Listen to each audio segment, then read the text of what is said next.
Yo, what is up guys? Fred at Eastgate Unity here, back at you with another video. Today we are checking out the TALARIA Sting R. Now from what I can gather, this electric dirt bike can only be sold at Unicycle and it's for $4,500. Now when you purchase this electric dirt bike, it actually comes in a really big box. It comes about 75% assembled because you got to put the front wheel on, the front fender on, the handlebars and the pegs. Now let's start with the motor. More reliable gearbox IPM motor that actually lasts longer and is more efficient. It also has way more power than its last model, which was the MX3, and has more power than the Sur-Ron X. Now the bike has also an updated suspension from the front and the rear as opposed to the last MX3 model, and it also utilizes these giant 19-inch off-road tires so you can tackle any off-road trail and track. Now you also have two laser cut keys to start up the bike. Once you turn on the ignition, the OLED screen displays the speed, the trip, odometer, regen braking levels, battery levels, and of course your sport mode and eco mode. The display also has a back screen to change tons of different settings, so if you guys want to do anything aftermarket, this display gives you that option. So once that screen is on, you can hit the start button, which is on the right side. Then you'll see your front light turn on and your rear light turn on. Now I'm not mechanically inclined whatsoever, but I do know this brake system is dramatically better from their last MX3 model. Also, unlike e-boarding,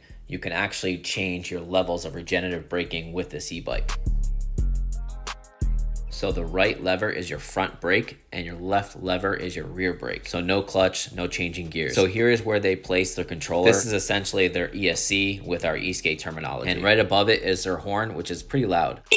Now behind this horn, there's a panel to remove, and behind that panel are a bunch of wires. Now there is this one particular brown wire that's exposed that you're supposed to cut. If you don't cut it, the bike only maxes out at 28 miles per hour. From what I can read online, it's because certain states allow certain rules and regulations when it comes to e-bikes and speeds. I also asked the company if this voids warranty, and it does not. Now, if you remove the key from the actual ignition, there is a panel on the right side, and that unlocks a separate compartment where the battery is held. Here you have your main discharge cable. You also have their battery meter, and then on top of that, you also have the main circuit breaker. This is also a new and improved battery. It's 45 amp hours, 60 volts, 2700 watt hours, and the battery itself is very easy to remove.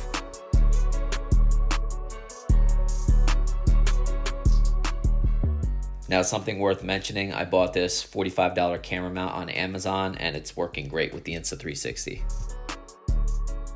Why I chose this over the Sur-Ron.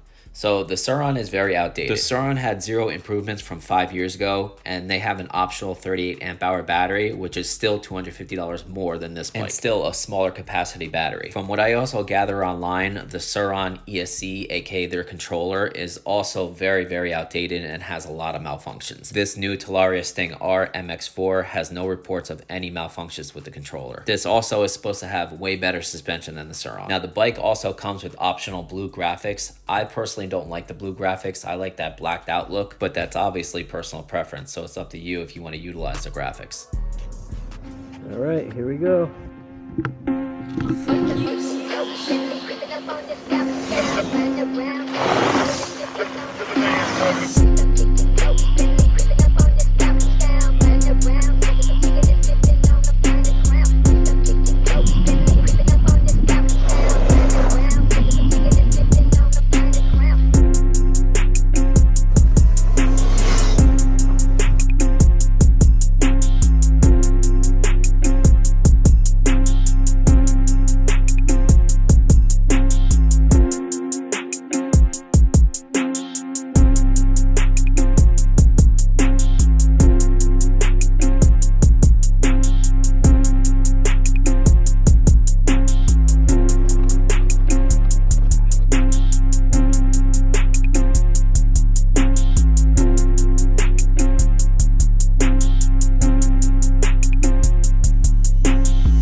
top speed test.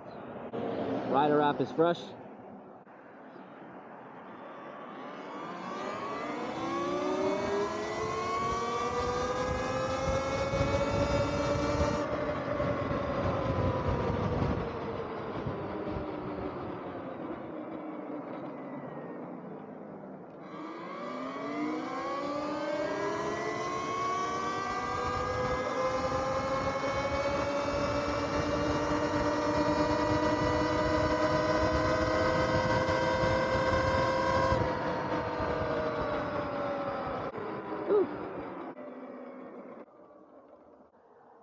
As you can see, I got a traffic light, so I probably stopped my momentum.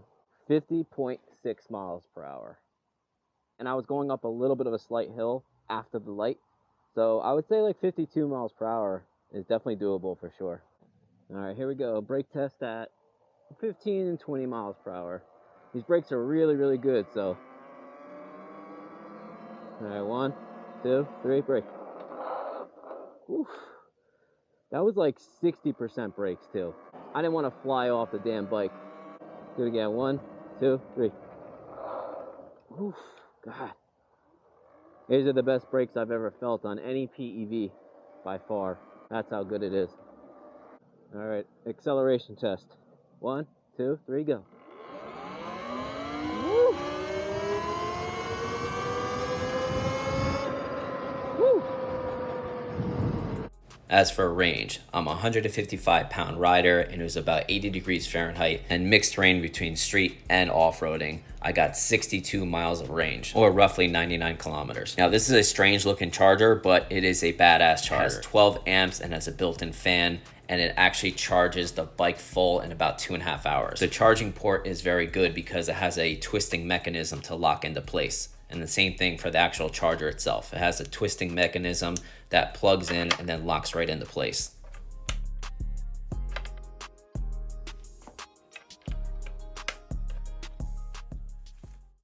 Final thoughts. Now, some of you may know I've been injured the past 2.5 months due to an injury on a board that just malfunctioned on me. So riding this is a lot more tolerable on my leg because I don't have to put as much pressure like I am riding a board. So this really scratched that itch to ride something, especially since I was younger. I used to ride dirt bikes. So I feel right at home with this. And now I don't have to mix gas, change motor oil, or shift gears. Now, these do have VIN numbers, so I'm not positive if you can register them as an actual street legal motorcycle. I do have my motorcycle license, so maybe I'll look into it. I do know it has to have blinkers, registered, and of course being insured to be on the road legally. At the same time, every state is different, but I'm gonna ride these on the streets anyway, just not major highways. I just can't wait till my leg gets better so I can actually ride this a lot harder, hit some tracks, jumps, and of course do wheelies. Sur-Ron has recently released something called the Ultra Bee, which is a much higher end bike with much more specs, but it's for $7 grand. It also is an enduro style bike, which is not my particular style. So if you are looking for an electric dirt bike / e-bike, this or the Talaria XXX is the way to go. Now, the XXX has a little bit of a smaller battery, the bike itself is a little bit smaller, and the suspension isn't as good as the Sting R, but it still has more power and battery capacity than the Sur-Ron X. Thank you for watching, guys. Please comment, like, share, subscribe. Have a good one, guys.